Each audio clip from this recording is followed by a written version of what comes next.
So eBay Open was last week. That is eBay's, I think it's an annual conference where they invite sellers to come to, I think it's in Las Vegas, to hear about all the new features that eBay is going to be introducing over the next year.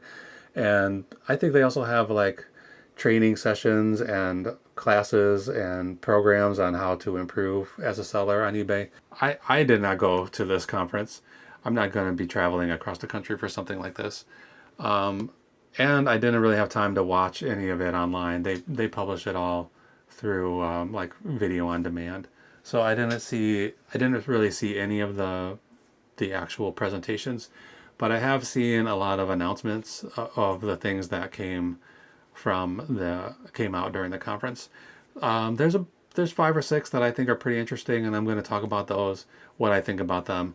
And then when I'm done, I'm going to go in the other room and pack up all of today's orders.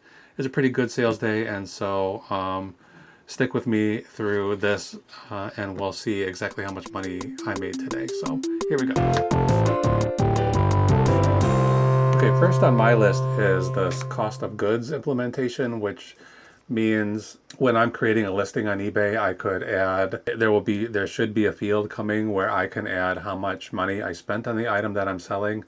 And then essentially all the other fees associated with the sale are already in eBay. So having this cost of goods field will mean less after the fact calculations you'll have to do to figure out exactly how much money you made on a sale. So I'm curious about this. I kind of thought this would be a good feature. Over the last few years, I've been wondering why they don't have this. It seems very easy to implement, but maybe things are more complicated than I think. I have heard some sellers saying they are not interested in giving that information to eBay, like letting them know their profit margins. Like if eBay knows I paid a quarter for something and I sold it for $25, that might be data that eBay can use to basically, they'll know I'm making enough money that I could pay higher fees, or maybe I'd be more interested in paying more for promotions or something. It's data for them potentially that they can use to market themselves better. So I know a lot of people are not into this. I am interested in it, and I want to see what it looks like, because I do spend a lot of time building spreadsheets and doing calculations to figure out how much money I'm making. And I'm not really that concerned about eBay stealing that information. I mean, I'm sure they could, and they probably would. I mean, we would be naive to think that they wouldn't, but I am interested in it. And we'll see, because from my understanding, they announced that this would be happening last year at eBay Open, and it never actually materialized. So I'm not sure if any of this stuff that they have announced is going to happen, but this is one that I am interested in, despite some misgivings. Okay, the second announcement that I thought was pretty interesting was that they're planning to get rid of remorse returns, buyer's remorse returns, for items that are listed as the condition as for parts or for repair. And I thought this was already the case. If I listed something and I said it was for parts and I changed my return policy to say no returns, I thought I was pretty much in the clear that this item is not going to get returned. In most cases it's something that's broken that I'm hoping that somebody will buy it so that they can fix it, or they have a broken one and they need the parts for it. But this is officially going into place. If anybody says they buy something that says it's for parts and then they get it and they change their mind about it, they won't even be given the option to return it. They will still be able to file a item not as described return, and I guess that's always been the case. But from now on, they will only have 3 days to file that return, where they used to have 30. So from the time the item arrives in their mailbox, they used to have 30 days to say the item was not as described and get a refund, but now it's only going to be 3 days. So if you're buying something, you're going to want to check it pretty quickly if you think you're going to want to send it back. And then they've also said they're going to be implementing more stringent tests. Like if somebody says the item was not as described, they're going to require more evidence to prove that. I don't know what that will look like, how they're going to do that, but that's the story right now. I think this is a good thing for buyers. I mean, for sellers, I don't see any downsides to this. We'll just see how they implement it. Okay, the next thing is definitely good for sellers if they follow through with this, because this one is basically, it's an item not received reimbursement. So if you bought something from me and I package it securely and safely and I take it to the post office and for whatever reason it never arrives where it's going, and I've done my due diligence to get it where it's supposed to go, now eBay is going to reimburse sellers for any lost income from something like that, situation like that. So it sounds very promising. I think this is a good one. I don't like the idea that I'm going to be on the hook for, like, I'll be losing my item and losing the possibility of making money off that item because the post office lost it. That doesn't seem like it should be my, I shouldn't take the brunt of that. So I'm happy about this one. It seems like it's going to good, but again, we're just going to see what it looks like in real life. So keep our eyes open for this. So something that seems like it's been in the works for a while, because I have experienced this. Sometimes it comes and sometimes it goes. I'm not sure how they've decided when to implement this, but this is the idea that the offers that you can send to buyers will be implemented into eBay's messaging system. So it's not uncommon for buyers. Like I usually have offers on my items. I'm willing to take an offer. I don't take very low offers. I pretty much always have a threshold of a minimum. Like if I'm listing something for $100, I'm going to put a minimum of around 80. Like if you want to send me an offer of 60, I'm not going to even see it. But sometimes that happens where somebody wants to send you an offer. Maybe they don't fully understand the system, and they just send you a message that says, would you take less? Or there are times when people have sent in offers that are below my minimum, and then they send me a request like, would you please consider taking 65 or 70 in that situation? And the way it's set up now, there's really no good way to respond to those messages. You have to either change the listing price and then tell the buyer, go ahead and buy this, or explain to the buyer how offers work, that they can just send it to you. So now there's going to be a button. Somebody sends you a message that says, please take $50. There will be a button right at the top of that message that says, send an offer. And I can just send an offer to that buyer saying, I can't sell to you for 50, but I'll take 60, or something like that. This has been popping up sometimes. Like I have had this work exactly like this.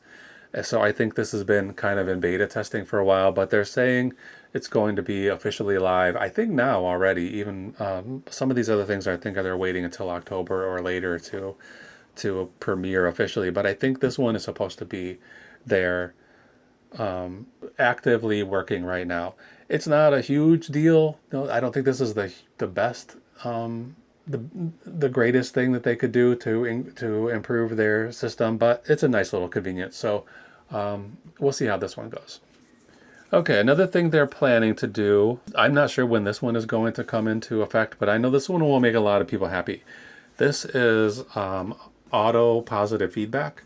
So if I sell something and you receive it, and within 7 days of receiving it, you do not have any issues and you don't leave negative feedback, or you don't file a return request or anything like that, you will I will automatically receive positive feedback in my favor. I think a lot of the other upstarty kind of marketplace services like Mercari, I think they already do this. And so this might be something that eBay is just catching up to some of these other services. I know they do it already for brand new eBay sellers. I think if you have less than 10 or 20 feedback, this happens. Your first 10 or 20 sales, you'll automatically get feedback because they want you to build your reputation. I don't really care about this that much. Like, feedback is not something that means very much to me. I do like to get it. I feel good when a buyer leaves a nice note saying they received it, it was in good condition, they're happy to have it. But I don't think it affects my ability to sell on eBay that much. I don't think it really does anything to improve my business. But I mean, I'm doing well on my feedback. I don't have like under 80% or under 70%. So I think this is going to be a nice thing, but for me, doesn't really mean much. Okay, this one is going to be controversial with a lot of sellers, I think. They just made an announcement, and this isn't a feature that they're adding or anything. They're just trying to clarify some information and bust some myths. Apparently, they have officially said that ending and relisting your items to improve visibility on the eBay search is a myth, that it doesn't work that way. I know that a lot of people do for sure believe that this works, and I have started to believe in it myself. I never did believe it really until just in the last few weeks. I did some like bulk ending and relisting. I think I did a video about 2 or 3 weeks ago where I ended 300 listings and I relisted them, and I had a pretty big boost in my sales the next day. So the problem is there are a lot of variables that go into eBay. Like there's things that are 100% out of the control of the seller. So this is one thing that people can control, and they like to think that it works, and maybe it does work. The wording of this announcement was a little bit cagey. Makes it feel like maybe they're just trying to push people to use promotions, paid promotions, instead of just relying on ending and relisting. So I think it's still up in the air whether this works or not. For me, I was going to do some experiments, and I was planning this whole scientifically devised plan of how to track this information and see if it is useful to end and relist, or also end and sell similar, which I'm still not sure if those do the same thing or they do something different. A lot of sellers who talk about this stuff think they are very different, and I don't see any evidence of that, but who knows? I mean, I don't have access to the information that eBay has. So they basically have said it isn't, their wording of their thing said it is not the only way to increase visibility, which is very easy to interpret as saying this is a way to increase visibility. So it's hard to know for sure. In my experience, I was usually doing like ending 5 items a day, relisting them.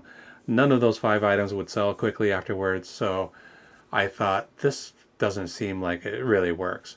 But there's so many things. Like maybe I just have bad listings. Maybe these are items that are not in high demand. Maybe my pricing is wrong. Maybe my title is wrong. You just don't know. Maybe there's something in the world that's affecting the market. There's no way of knowing. Maybe somebody else paid a promotional fee that was higher than mine, and so I'm not going to be the top of the list when people do searches. I think eBay is probably steering us towards doing promotions.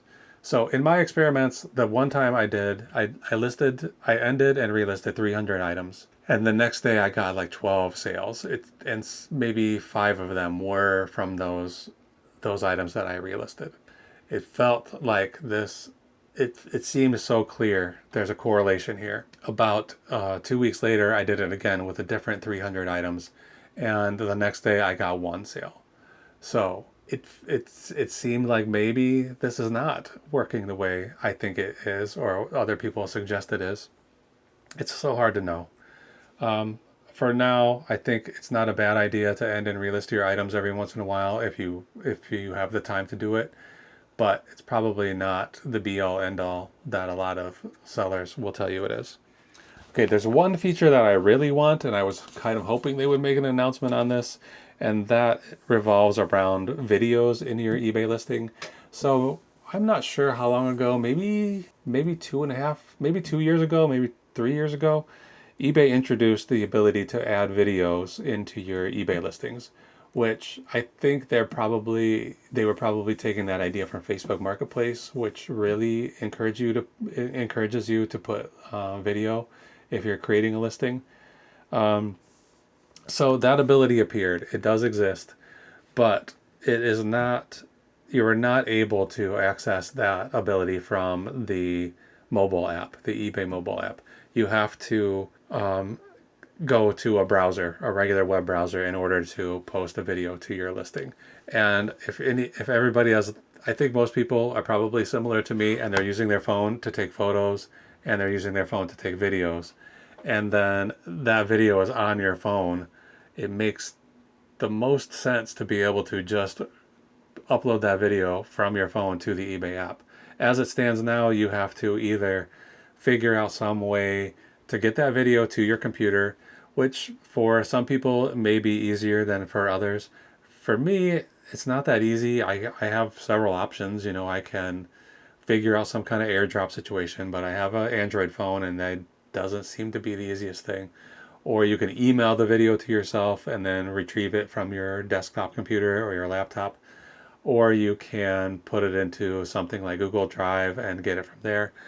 Or what I've been doing is just opening the web browser on my phone, going to eBay, and then updating the listing from the browser on the phone.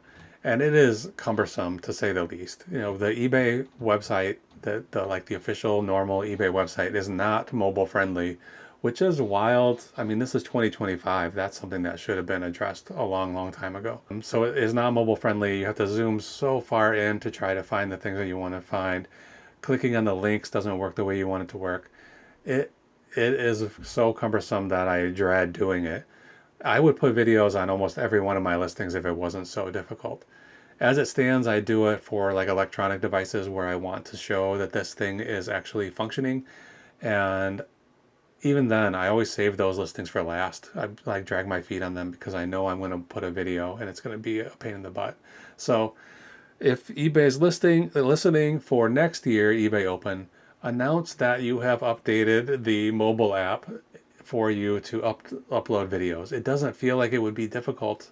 I mean, I don't know how this technology works, but if I can upload a photo through that app, it seems like I should be able to upload a video. So get on this eBay. I know it's been bothering me, and I'm sure it's bothering others. So fix this one.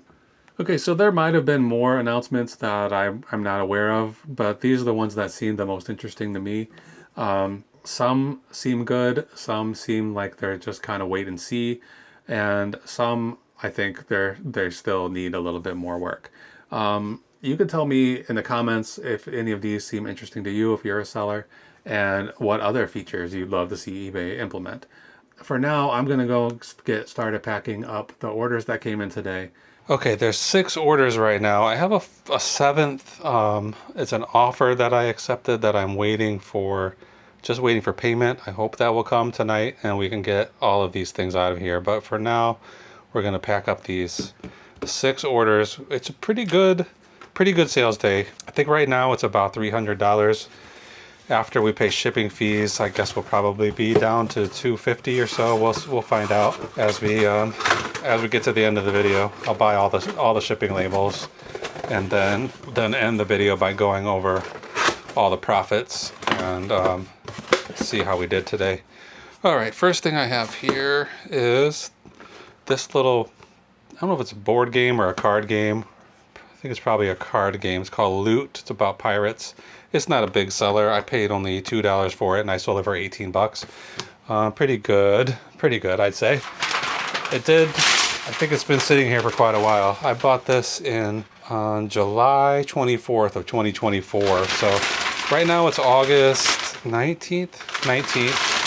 So that's a pretty long time to wait to make $17, but whatever. Sometimes things just sit until they can't sit anymore. Somebody will come along and buy pretty much anything if you have the patience to wait for it. It's not the best business practice to be sitting on inventory that's not selling, but I'm not the best businessman. Okay, this is going in a nice little box. I'm gonna write on here Loot, which is the name of the game, and then The weight, which is 13 ounces. The dimensions. I need all this information for when I buy the label. And then I need the initials of the buyer. This is how I make sure that I'm putting the right label on the right box, because the only real information on the label is the name of the person. And I mean, I could put their zip code, I could put the town they live in. There's a lot of things I could put, but I choose to just put their initials. All right, next up, I'm gonna go out of order, I think. Let's grab this box right here. I'm gonna package this leather jacket. So this is a polo by Ralph Lauren. I think it's like a 90s jacket, leather jacket. I'm not sure of the date of it, but it's a pretty nice one. I got this at a garage sale pretty recently, maybe within the last 3 weeks. I got this on August 1st, so definitely this month. And I paid $15 for it.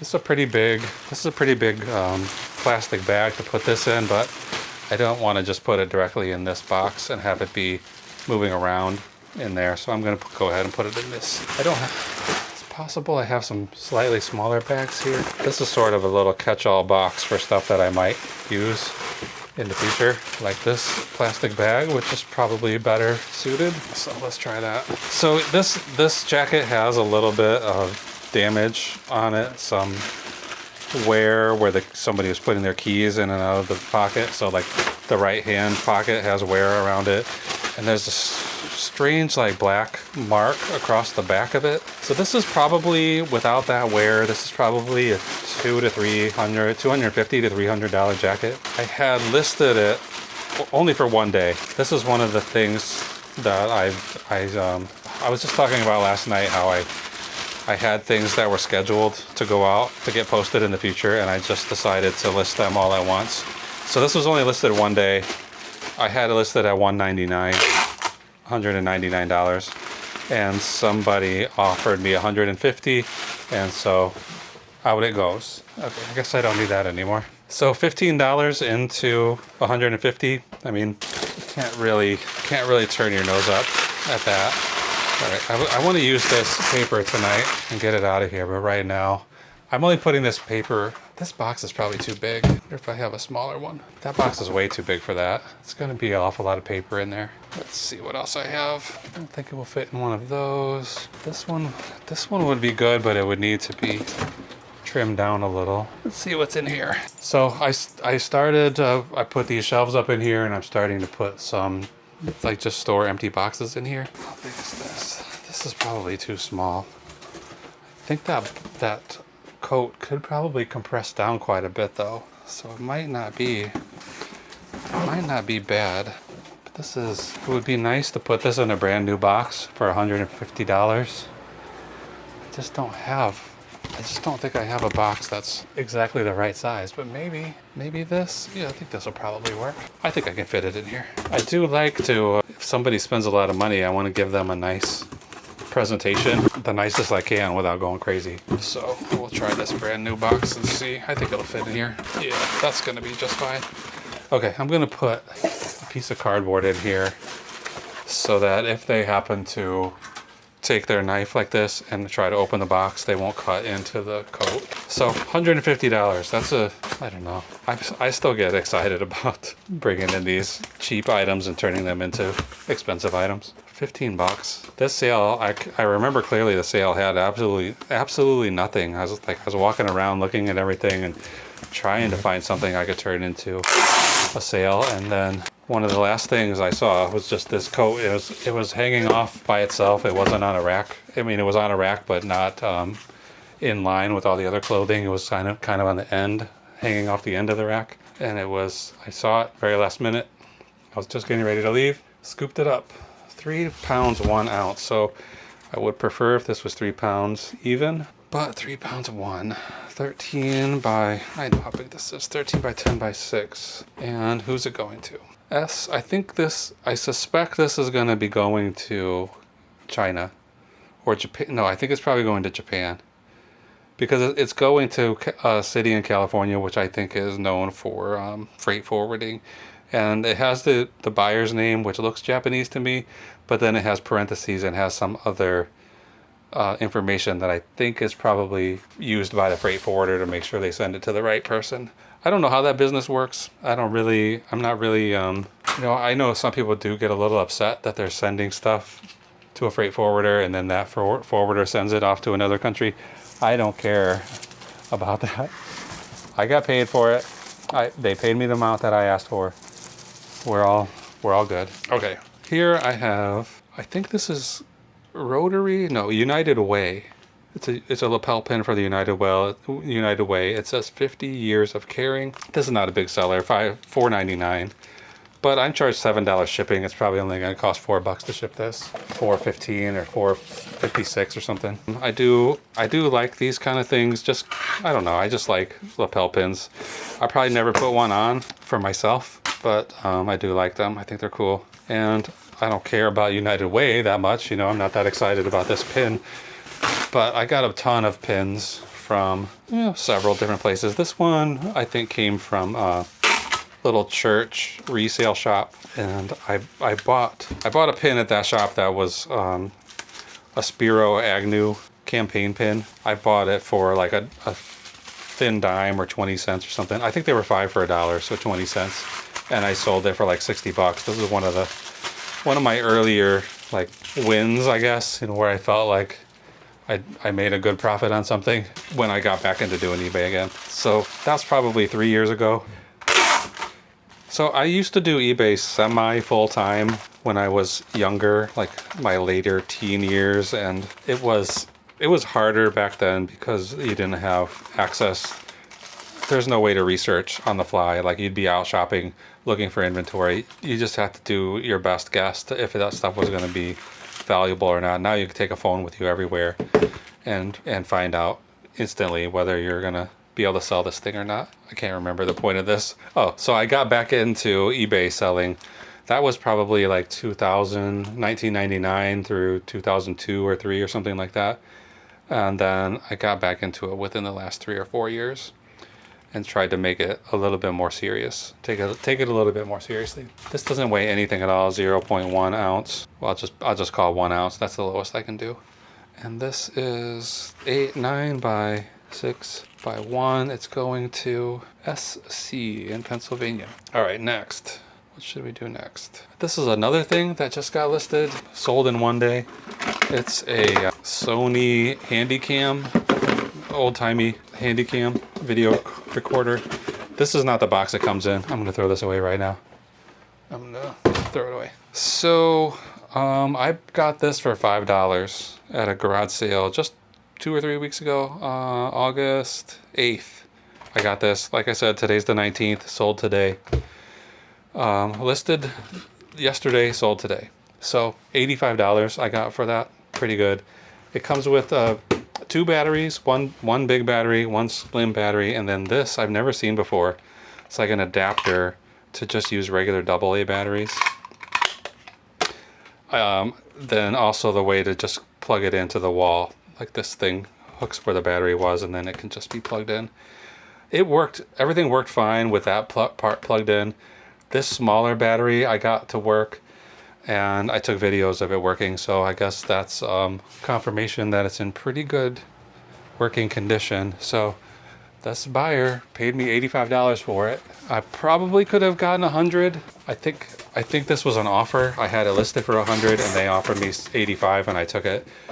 Which, it's not the best practice, I don't think, to take offers on the first day of a listing. But I'm trying to get stuff to move these days. I just want to sell it. I can't complain selling something for $85 that I only paid $5 for. This box is going to be too small, I think. Maybe it's okay. I think it'll be okay. So yeah, $85 out of $5. The lady I bought it from, she was like, I can't tell, I don't know if it works. I can't tell you if it works. I don't know anything about it. It's like, oh, I'm not worried about it, because I thought even if it doesn't work, I probably could sell it for $35 or $50. And if I'm only paying $5 for it, that's pretty good. So thank you to that lady who sold this to me for $5. That was a day when I was out of town and I was stopping at some sales, and they were almost universally bad sales until I hit this. I think this might have been the only thing I really bought that day.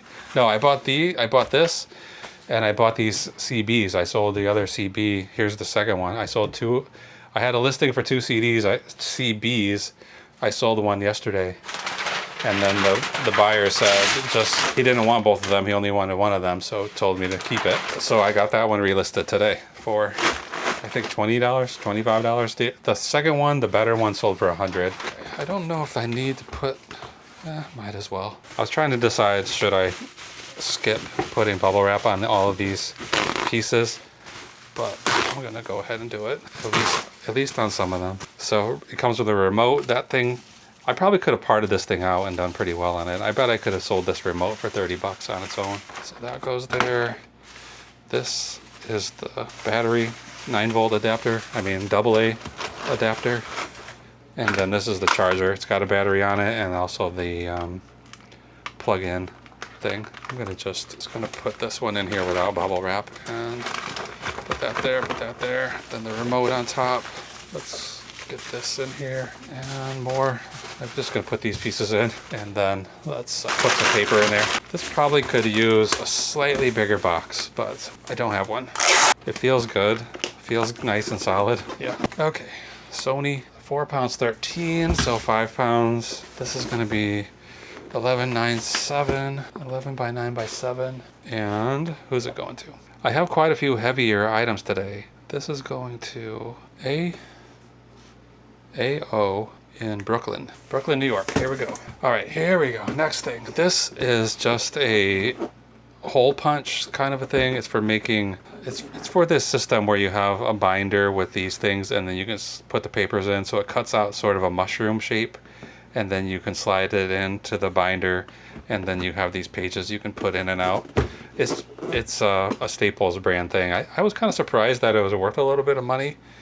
This is another offer I took. I had this listed for $44.99. Somebody offered me $40, so here, take it, $40. I am contemplating, like, it seems like so many of my orders are going out through offers like that. I'm contemplating turning off offers as an experiment and just see, like, would this person have bought this for $45 I was asking if I didn't have offers turned on? It's possible. So I'm thinking about turning all of my ability to take offers, just turn it off for a week or two and see what happens.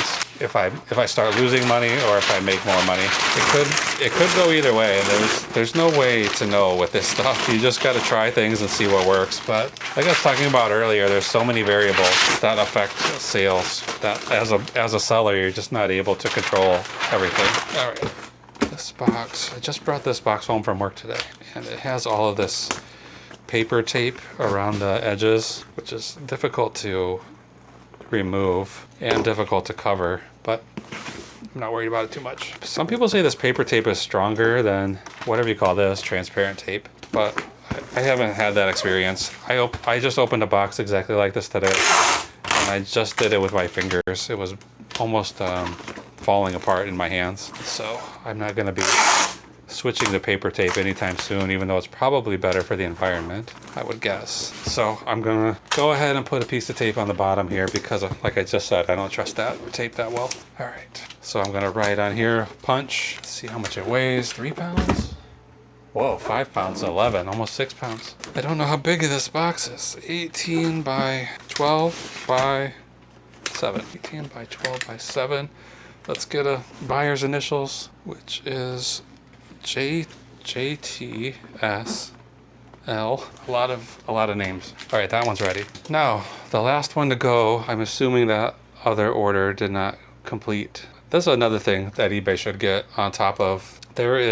They say when somebody sends you an offer, they're required to pay for it right after. And sometimes that's the case and sometimes it's not. And I don't know when it is true and when it is not true, but it's annoying. When somebody sends you an offer, you accept it right away and then you have to wait 4 days to find out if they're gonna pay for it. Okay, this is a box full of hammers. It's sledgehammers. I think it's basically for auto body work, pounding out dents and stuff. I'm not gonna make much money on these because I overpaid for them, I think. This box, these 3 hammers, it's a kit, you know, that's supposed to be set up for auto body workers. So I paid $75 for all of this. I had it listed for 130 and then I sent out a 10% offer. So I only sold it for 117. And so that's not a great turnaround, $75 into 117. So I'm probably only going to make $20 or $30 on this, which is not the way I like to do things. I don't want to spend $75 to make 30. You know, that's not good. But I bought these from an auction. I got a little bit overexcited with this auction, and I bid on these a little higher than I probably should have. I was planning to just open this up and sell each of the hammers individually, and I have 2 sets of these, and that's what I did with the other set. And I probably could have made a little more money doing it that way, but it might have taken a lot longer. So again, this was only listed for 1 day. You know, list it for less than 24 hours and I'm gonna make $35 on it maybe. We'll find out in a few minutes how much money actually comes in from a sale like this. This one goes down, this one goes down. That's all fine. It is, I mean, this is gonna be like 12 pounds, maybe more. That's good enough. This box is a little rough. Okay, let's fill it up. This, I mean, it's heavy, so I'm probably gonna have to really pack this pretty tight. You know what I might do? Will this fit in here? Yeah, that's exactly the right length. I'm gonna put 2 of those. I have these cardboard tubes from this roll of paper. You know, when I get rid of these rolls of paper, I don't know what to do with these tubes. But that will work. And then this side, I'll just fill with paper. It's probably a little heavier. That cardboard might be a little heavier than paper, but at this point, I'm not worried about the weight of this package. I mean, these are hammers. I'm not worried about protecting these from damage, but I'm more concerned that this box might split open and the contents will disappear. Okay, why is this? Suddenly this doesn't close. I don't think this will go to FedEx, but it might. I'm thinking about using my fiberglass reinforced tape on this box to try to keep it from splitting open. So that's my only real concern. Yeah, this needs to be pulled tight and taped. Then I'm gonna go just around, maybe I'll go both ways with the fiberglass tape to really give myself some peace of mind that it's not gonna split open. It feels heavy. Oh, do I wanna leave this for my mail carrier? I don't know. I might take a trip to the post office tomorrow because this stuff is going to be pretty heavy to ask somebody to carry on their mail route. And some of these things are getting to be relatively valuable. You know, I'm not that worried about putting out porch pickups most days. But when I'm putting out things that are worth $200, $150, I start to get a little bit worried about it. So maybe I'll just take these to the post office. I'll see them get scanned and I'll know they're safe. And once I know that they're scanned, if they get lost, I got assurance that the post office insurance policy will kick in. Okay, this is the fiberglass tape I was talking about, so I'm gonna just go all the way around this way. I don't use this tape that often. It's too expensive to be frivolous with it, but gotta use it when you gotta use it. Okay, that's done. Okay, I finished that one off camera. My camera is overheating, so I'm going to buy labels for all of these packages, and then I'll come back and tell you all about how much money we made. Okay, everybody's ready to go. We've all got labels. This stack is going to FedEx. I'm not sure why this small box ends up being much cheaper to go FedEx, but it does. So I'm going to do it that one that way. This box of hammers, I'm barely making any money on these because I underestimated the weight. I got the weight of the hammers, but it's the weight of the packaging that I underestimated, and so it's I paid a little bit more than I'm bringing in. So let's see exactly how much money we made today. Okay, Ralph Lauren leather jacket. I paid $15 for it, sold it for $150. Charged $13.20 shipping, and the actual shipping was $11.70. eBay fees were about $21, and that leaves us with $115.63 profit. So pretty good. The little pin, United Way commemorative pin, $5.76 profit. The Sony Handy Cam, I'm at $70.93 profit. The Staples punch, the binding punch, $21.19. The So the shop hammers, after I paid $73.50 for them, and the only profit I'm bringing home is $22.36. So this, I mean, it's still profit, but not what I'm hoping for. What if I spend 73 bucks on something? And then finally, the little card game Loot, some kind of pirate game, $13.20. There's the one I'm still waiting to get paid for. Hopefully we get paid for it tonight. That's going to be another $20. But right now, our profit for today is $249.07. So not too bad. Yesterday we had 467. So we're taking a little dip from yesterday, but compared to most of the rest of this month, I'm pretty sure 249 is the second highest profit day of the month. I would be very surprised. Here's one that's 252. So a little bit more, but pretty good day, 249. That tells us that we have made, on average, every day this month, August, of for each day our profit is $139.71 on average, and that averages out to about $32 per sale. So we got to keep this trend. Like, I like these days where it's more than $200 or $300. So hopefully for the rest of the month we'll keep this this kind of numbers, and ideally for the rest of the year. So we'll see. If you want to tune in tomorrow, you'll find out for sure how much we made tomorrow. I'm gonna not be surprised if it's like $16, but hopefully it's another $200. It's a surprise. Tune in tomorrow and find out. If you want to make sure that you don't miss it, please think about subscribing, clicking the bell, all that stuff that people say. So that's it for tonight. Thank you so much for watching. I'll be back again soon. Bye.